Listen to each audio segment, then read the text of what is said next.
Hurmatli o'quvchilar, bugungi biza fizika darsimizni boshlashdan oldin har gal darsimizdagidek yirishi, ya'ni qoida tuzib olishimiz kerak. Qoidaga nimaga amal qilamiz? Birinchi, qani kim edi? Hop, bir-birini hurmat qilish. Ya'ni tinchlikni saqlaw.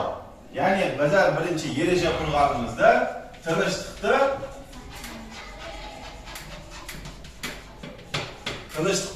saqlaymiz. Yana nimadan foydalanishimiz kerak? Vaqtdan unumli foydalanishimiz kerak. Ya'ni vaqtdan tiyimli foydalanish.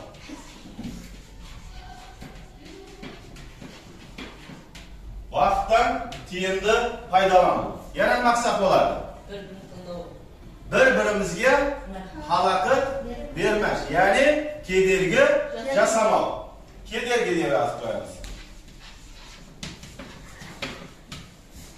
To'rtinchi, nima qilamiz? Darsga qanday qatnashamiz? Aktiv, ya'ni belsenda qatnashuv.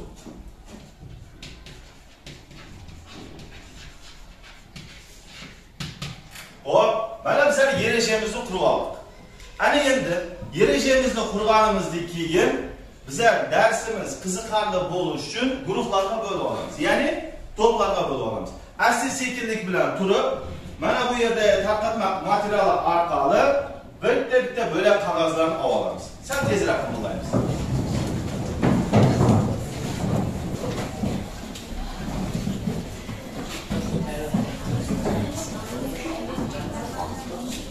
Hop, yaxshi. Joylashib oldingizmi? O'zimiz joyimizga o'tirib oldik. O'tirmayapmiz. Qo'limizdagi qog'ozlar orqali bizlar moddaning agregat holatlarini keltirib chiqibmiz. Ya'ni guruhimizda joylashganimiz bo'yicha kimlardadir qattiq, kimlardadir suyuq, kimlardadir gazsimon. Endi mana shu qog'ozlarimiz orqali mana bu yozib qo'yilgan stollarimizga joylashib olamiz. Ya'ni suyuqliklar mana bu stolga kelib o'tiradi. Kimlardadir gazsimon bo'ladigan bo'lsa, mana bu stolimizga kelib o'tiradi. Qattiq jismlarimiz mana bunga kelib o'tiradi. Guruhlarga bo'linib oldik. Ana endi darsimizni boshlashdan oldin o'tgan darslarimizga murojaat qilishimiz kerak. Ya'ni mana bu ekranda sizlarga ko'rsatib qo'yilgan surat. Yaxshilab qaraymiz. Suratdan bizlar nimani ko'rib o'tiribmiz? Biz bitta suvni bulanishini ko'rib o'tiribmiz. Xo'p. Yana katta gradusda u qaynab bulanadi. Yaxshi. Qani Yo'ldoshbek aka? Daryodagi suv bug'lanib tepaga ko'tarilyapti. Aha. Yana kimda qanaqa qo'shimcha savol javob bor? Ana endi ikkinchi suratga qaraymiz. Ikkinchi suratda nimani payqab o'tiribmiz? Xo'p, qani? Bu yerda biz xonaning ichi issiq, sirtda yomg'ir yoqqandan keyin derazalarda yomg'irning tomchilari porlanib turadi. Yomg'irning tomchilarini yana kim qo'shimcha beradi? Qani? Tongda ko'chaga chiqib turganda cho'plarimizning usti shudringga o'xshab Shudring tushgan. Xo'p, yaxshi. Ana endi uchinchi suratni ko'ramiz. Qani? Ikkita aloqaga probirkaga qaynagan suv quyilgan. Birinchisiga qopqog'ini yopgan, ikkinchisiga yopmagan. Qopqog'ini yopganlar ichidagi bug'i o'zida qoladi, qopqog'ini yopmaganlar bug'lar tepaga chiqib ketadi, sirtqa chiqib ketadi. Juda ham yaxshi. Xo'p, keyingi suratni ko'ramiz. Bizni suvga aylantirayotganini ko'ryapmiz. Juda ham yaxshi. Suvni muzga aylantiryapti. Keyingi suratimizda-chi? Qani? Bu suratimizda masalan oladigan bo'lsak, dushxonamizda ham tepalari suv bo'lib qoladi, bug'lanib suvga aylanib qoladi. Aha, yaxshi. Yana qo'shimcha bormi? Qani? Albatta, yomg'irdan keyin o'simliklarda suv tomchilarining qolishi. Yomg'irdan keyin o'simliklarda suv tomchilarining qolishi. Juda ham yaxshi. Mana bu suratimizda-chi nimani payqab o'tiribmiz? Hop, qan? Sababli qattiq holatga tushadi. Shuning uchun u qurolga aylanib qoladi. Yaxshi. Yana kim qo'shimcha qiladi? O'g'il bolalarimiz aktiv qatnashamiz. Hop, mana shu hozir bizlar ko'rib o'tgan bir qancha tabiat hodisalarini bugungi darsimizda fizik ma'nosini, ya'ni sabablarini o'rganib borar ekanmiz. Tushunarli bo'ldimi?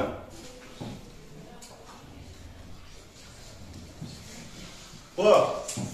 Ana endi bizlar o'tgan darslarimizni, bugungi yangi darsimizni boshlashdan oldin o'tgan darslarimizdagi fizik kattaliklar, shular bilan birga fizik kattaliklarning belgilanishi hamda fizik kattaliklarning formulasini takrorlab chiqamiz. Uning uchun bizlar sizlar bilan birgalikda o'tgan darslarimizdagi qaysi fizik kattaliklarni o'tdik? Birinchi issiqlik miqdori, keyin solishtirma issiqlik sig'imi, uchinchi solishtirma yonish issiqligi hamda solishtirma erish issiqligi. Xo'p, yaxshi. Bunday bo'ladigan bo'lsa, daskani 3 ga bo'lamiz. 3 guruhga bo'lganligi uchun sizlarga issiqlik miqdorini belgilanishi formulasi fizik kattaliklar daskaga chiqib yozamiz. Gruppada kelishib olib bittamiz chiqaramiz. Oldin qog'ozimizga yozib olamiz. Tez-tez oldinlarga berilgan. Sizlarga solishtirma erish issiqligi, solishtirma erish issiqligi tez-tez qimillaymiz. Xo'p, 3-guruhimizga solishtirma yonish issiqligi. Kelishdimi? Mana shu formulani fizik kattaliklarni o'lchov birligini, ya'ni shuni fizik kattalik haqida to'liq informatsiya olishimiz kerak. O'rtada kelishib bitta qog'ozga tez-tez yozib olamiz. Berilgan topshirmani aytsizlarda issiqlik miqdori daskaga chiqib yozib beramiz. 2-guruhga. 3-guruhga tayyormi?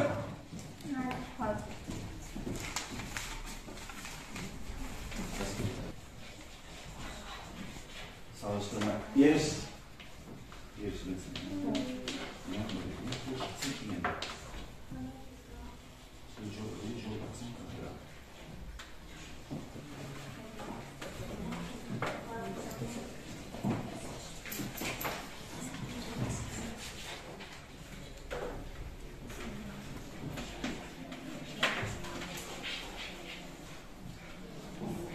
Hop, birinchi guruhimiz, ya'ni gaz-simon guruhimiz bo'ldi. Qani issiqlik miqdorini qaysi harf bilan belgiladik? Katta Q harfi bilan. Formulasi. Q teng S ko'paytirilgan M qo'shachamiz T minus T1. Bu yerdagi fizik kattaliklarning nomlanishi Qniki issiqlik miqdori, S. S'niki solishtirma issiqlik miqdori, Sig'imi sig'imi M massaniki M massa. O'lchov O'lchov birligi joule. Yaxshi. Hop, ikkinchi solishtirma yonish issiqligi o'tiriyor. Kichkina Q harfi bilan belgiladik. Formulasi katta Q taqsim M, uni birligi xalqaro sistemasi joule taqsim kilogramm. Yaxshi. Kichkina Q harfimiz solishtirma yonish issiqligi, katta Q harfimiz issiqlik miqdori M massa. Juda ham yaxshi. Solishtirma erish issiqligi lambda teng Q taqsim M, joule taqsim kilogramm. Yaxshi. Erish katta Q issiqlik miqdori. Hop. Lambda harfimiz solishtirma erish issiqligi, Q issiqlik miqdori, M massa. Xalqaro o'lchov birligi joule taqsim kilogramm. Yaxshi. Hop, ana endi mana shularni bizlar qoidalarni bir qator qarab chiqamiz. Bugungi darsimiz Bloom taksonomiyasidan foydalana o'tirib, keyingi etapimizga o'tamiz. Ekranda ko'rsatib qo'yilgan savollarga javobni gruppa bo'yicha tez-tez yozib chiqamiz. Ya'ni birinchi savolni o'qiymiz, javobini varaqimizga yozamiz. Ikkinchi savolni o'qiymiz, javobini yozamiz. 10 ta savol. javobini boshqa gruppalarga almashib javobini tekshiramiz. Tez-tez yozamiz.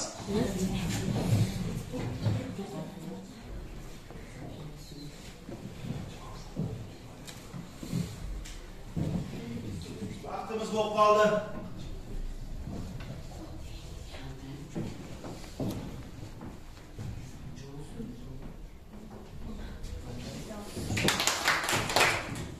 Yaxshi, birinchi gruppamiz bo'ldi. Qattiq gruppa nomini yozib qo'yamiz. Qattiq deb. Juda ham yaxshi. Xo'p.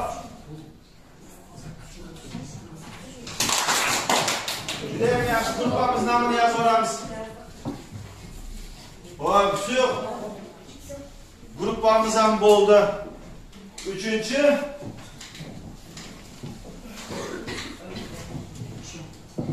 Gazsimon gruppamiz Gazsimon deb yozib qo'yamiz. Ana endi buni tekshirish uchun Gazsimonni suyuqqa beramiz. Suyuqqa qattiqqa beramiz. Ekranda ko'rsatilgan savollarimizni javobi. Tez-tez tekshirib olamiz. Qanchasi to'g'ri, qanchasi to'g'ri emas ekanligini. Gazsimon bo'ldinglarmi? Xo'p, Azat. Qaysi gruppaga senda? Bizlarda Qattiq gruppasiniki ekan. Qanchasi to'g'ri ekan? 10 tadan 8 tasi to'g'ri. Juda ham yaxshi. 10 tadan 8 tasi to'g'ri ekan. Qani? Bizlarda suyuq gruppaniki 10 tadan 9 tasi. 10 tadan 9 tasi to'g'ri ekan. Bizlarda 10 tadan 8 tasi. 10 tadan 8 tasi to'g'ri. Juda ham yaxshi. Ana endi mana buni bizlar darsimizni davomida ekrandagi suratga yana bir nazar solamiz. Ekranda 3 ta surat ko'rsatildi. Xo'p. Birinchi surat uchun Gazsimon gruppasi javob beradi. Ikkinchi suratimizda suyuq gruppamiz, uchinchi gruppa suratimizga qattiq. Ekranda ko'rsatilgan tasvirlar berib olishingiz kerak. Tez-tez qimillaymiz. Qani Azat kim javob beradi?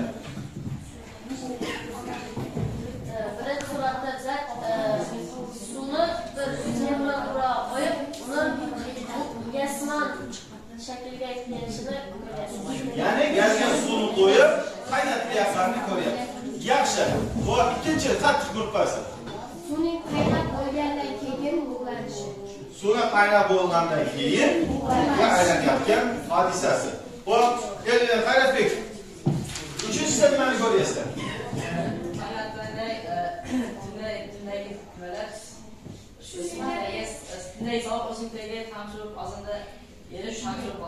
Xo'p, yaxshi.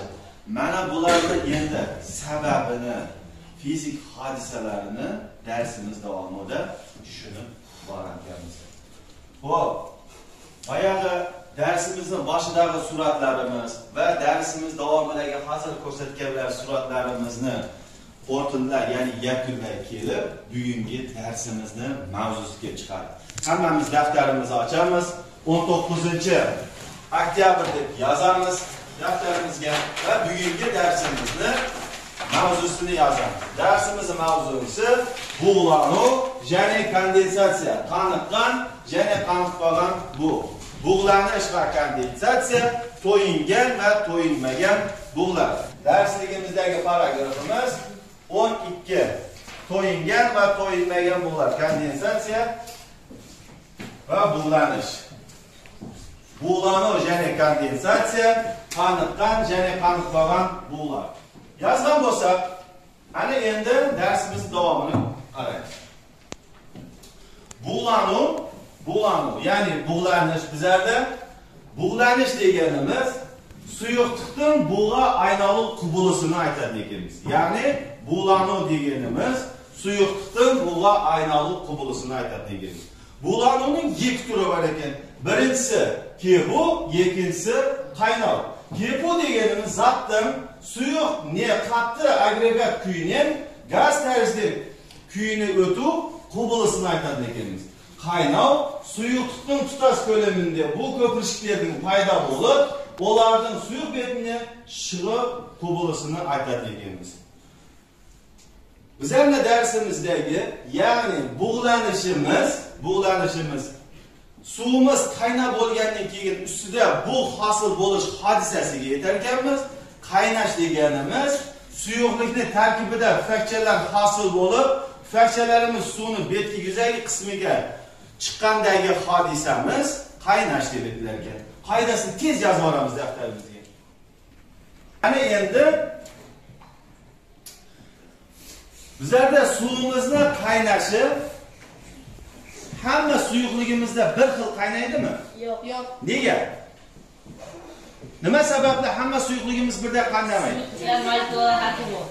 Jism tarkibidagi molekulalar ularning zichliligiga bog'liq. Xo'p, Bayog'i jismning zichligi har xil bo'ladi. Shuning uchun zichligi har xil bo'ladi. Bizlarda kepu shundandir, ya'ni qaynash tezligi 3 bo'likdan turar ekan. Ya'ni birinchisi suyuqlikning tegini, ya'ni suyuqligimiz qanday suyuqligiga bog'liq, ikkinchisi uni temperaturasiga bog'liq, uchinchisi suyuqning betining og'dami, ya'ni suyuqlik qanday idishga quyilgan, mana shunisiga bog'liq bo'lar ekan. Endi birinchisiga javob beradigan bo'lsak, suyuqlikning qanday suyuqlikka bog'liq bo'lishi sababi suyuqligimizni tarkibidagi jismning zichligiga bog'liq bo'lar ekan. Tushunarli bildingmi? Ikkinchisi temperaturasi deganimiz har qanday jismning qaynash temperaturasi har xil bo'lar ekan. Misolga olib qaraydigan bo'lsak, suvimiz 100 gradusda qaynasa, qo'rg'oshinimiz necha gradusda qaynaydi? 100 gradusga yetadimi? Yetmaydi. Yo'q, yetmaydi. Qattiq jismimiz, temirlarimizchi? Temirlarimiz 1000 gradusda qaynaydi. Ya'ni jismimizni qanday temperaturada qaynashi u jismning tarkibiga bog'liq bo'lar ekan.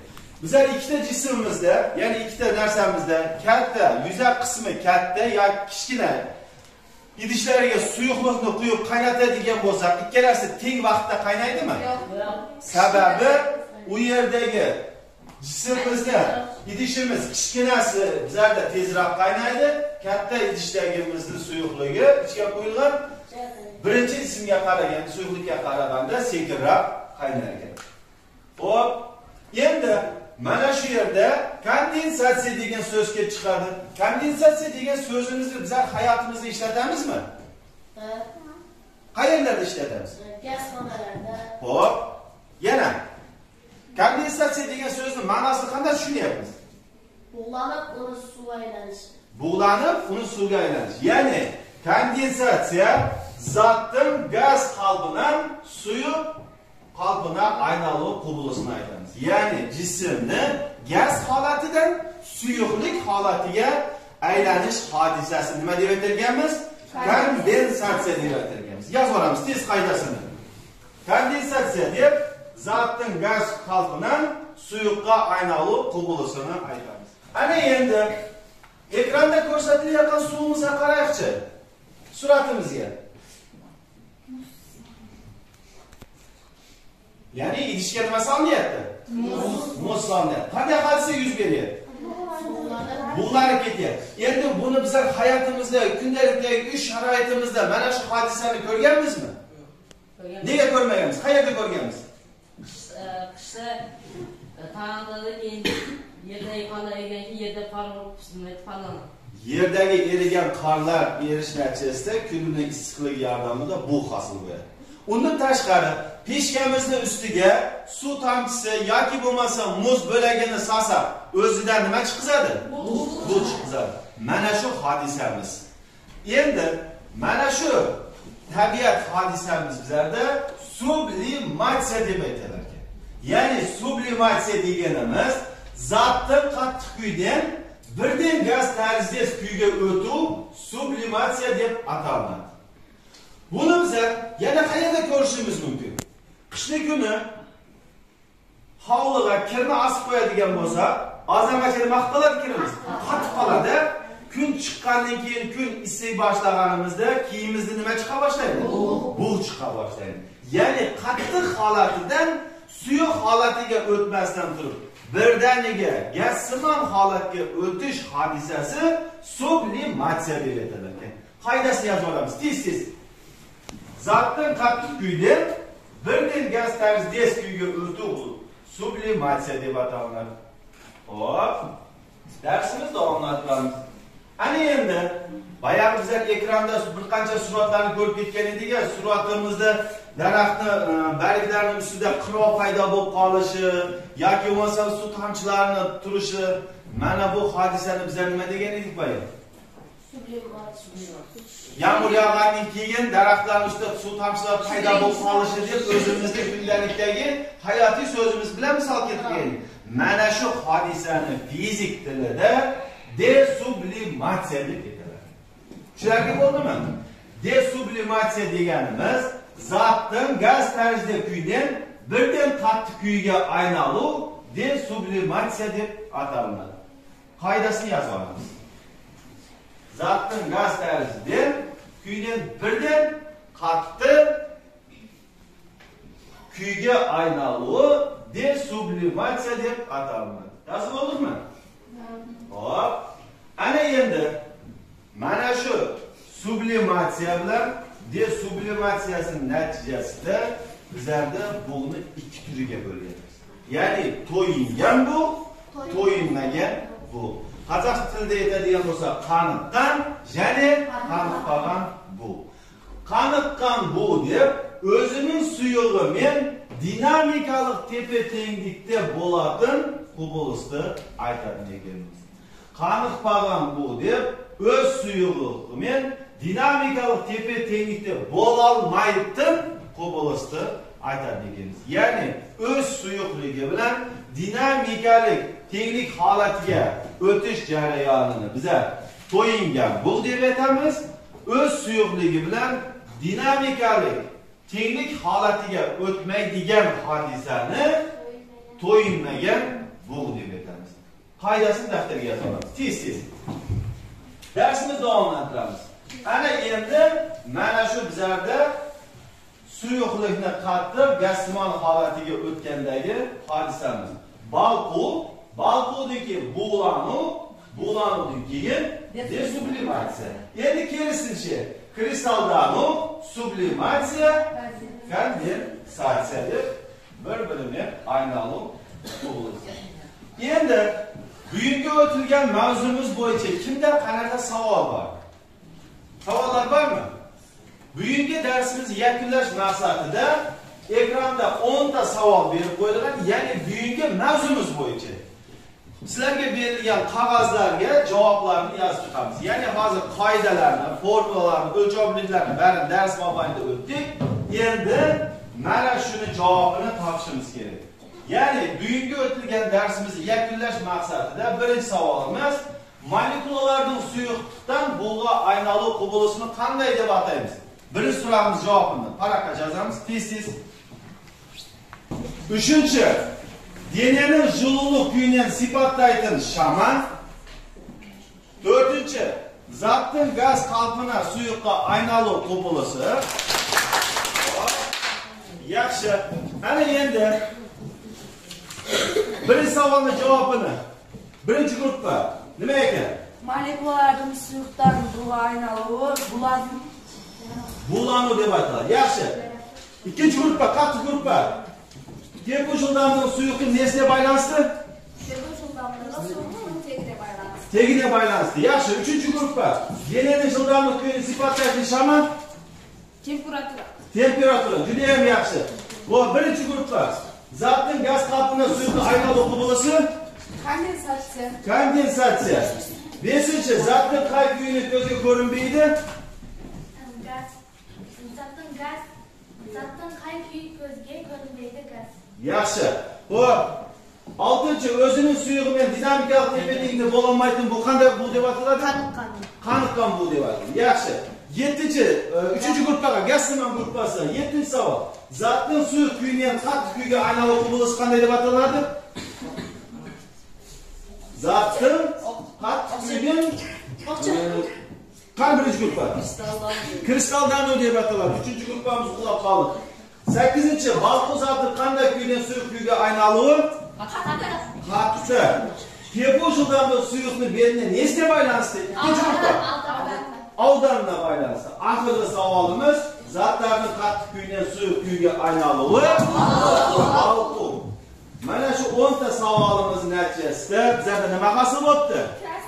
Crossword hosil bo'ldi. Agregatdir. Ya'ni agregatning qancha turi bor? 3 ta. 3. Qanday? Qattiq, suyuq, gazsiz. Darsimizni boshida to'pqa bo'linishimizni darsimizning yakunida mana shu crossword yechish orqali gruppamizni nomlanishini keltirib chiqizgan ekanmiz. Xo'p, uyga vazifa 12-paragraf bo'lani yana kondensatsiya, qaniqqan yana qaniqqan bo'lar taqdimini qaytarib. Ya'ni yozilgan qoidalarimiz bir qator takrorlab yodlaymiz. Undan tashqari darsimizning oxiridagi mashg'imizni 3-sini uyga topshirmoq bo'ladi. Xo'p, bugungi darsimizni endi baholash uchun birinchi gruppada xo'p, darsga aktiv qatnashgan o'quvchilarimiz Yo'ldashbekova, xo'p, har bir gruppadagi top boshchilari kimlar aktiv qatnashdi? Varag'imizga menga baho qo'yib beringlar. Gruppadagi top boshchilarimiz gruppamizdagi 6 ta o'quvchining qaysi biri qancha baho olganligini darsga qatnashgan, bajargan kishiga qarab turib bahosini qo'yib chiqamiz. Bahamiz bizlarda 10 ballik sistema, mana shunga qarab turib qo'yib chiqamiz. Tez. Xo'p, yaxshi. Birinchi suyuq gruppasida Yo'ldashbekova top boshchisi bir a'zosidagi o'quvchilarga qo'ygan baholarni aytib o'tamiz. Barchasi 5 ball, bu bitta topshiriqda qatnashdi. Elbek Qayratbekov 7 ball, ikkita topshiriqda qatnashdi. Madina faol qatnashdi 8 ball, Diyara ham faol qatnashdi 8 ball. Yaxshi. Xo'p. Suyuq qattiq gruppasida Sadir Ramazana faol qatnashdi, yaxshi javob berdi 9 ball, Abdumatikova esa adashib qoldi 8 ball va Shaymatova 9 ball. Qolgan o'quvchilarimiz darsga qatnashmadimi? Yordam berib turishdi, biroq to'sqaga chiqib, hech kim javob berishmadi. Yaxshi. Juda ham yaxshi. Bizlarni guruhda o'rtada ishlashga yordamlashgan Abdusamatov Zafar, Muhsinboyev Mahmud va Saidahmetov Diyarga 7 ball, Irisqulova Shabbonaga 9 ball, Do'muratov Azatga 9 ball, Husanova Dilnuraga 9 ball. Juda ham yaxshi. Malades. Ana endi uyga vazifa mana shu o'tilgan mavzularni bir qator qoidalarni takrorlab chiqamiz. Shu bilan birgalikda keyingi darsimizda bizlarda bo'lim bo'yicha BJV olamiz. Shuning uchun birinchi va ikkinchi bobda o'tilgan mavzularni takrorlab, keyingi darsimizdagi BJVimizga tayyorlanib kelamiz. Bugungi o'tilgan mavzu bo'yicha kimda qanaqa savol bor? Savol bormi? Xo'p, ana endi har kungi darsimizdan bugungi darsimizni farqi nimada bo'ldi? Refleksiya, ya'ni teri baylanish. Har kim o'zining fikrini bir og'iz tezlikda ko'ramiz. O'tgan darsimizda qanday kamchiligimiz bor edi, bu darsimizda qanday yutuqchiligimiz bo'ldi? Kamchilik, yutuqchiligimiz. O'zingizlarning fikringlar. Tez gruppa bo'yicha kelishganimizga aytamiz. O'tgan darsda 3 ta to'pqa bo'linmadik. Bu darsda suvni agregat hollarini bo'lib o'tdik. Yaxshi. O'tgan darsga qaraganda bugungi darsimiz ancha qiziq, qiziqarli bo'ldi. Xo'p, yaxshi. Biz bu darsda to'plan ishlashni o'rgandik. Yaxshi. Xo'p, ana endi sizlarga yana qo'shimcha bu yerdagi to'pqa bo'linib berilgan topshirmani bir-birimizni darsimiz boshlab qurilgan qoidaga amal qilib darsimizni davomlab o'tkazadigan bo'lsak, mana bu darsimiz bizlarga samarali bo'ladi. Ya'ni olingan fizika darsi bo'yicha olingan bilimimizni hayotiy davomda ömrümüzde, hayotimizda qo'llanish, o'zimizga foyda keltirish maqsadida bugungi darsimizni yakunlaymiz. Dars tamom. Xayr.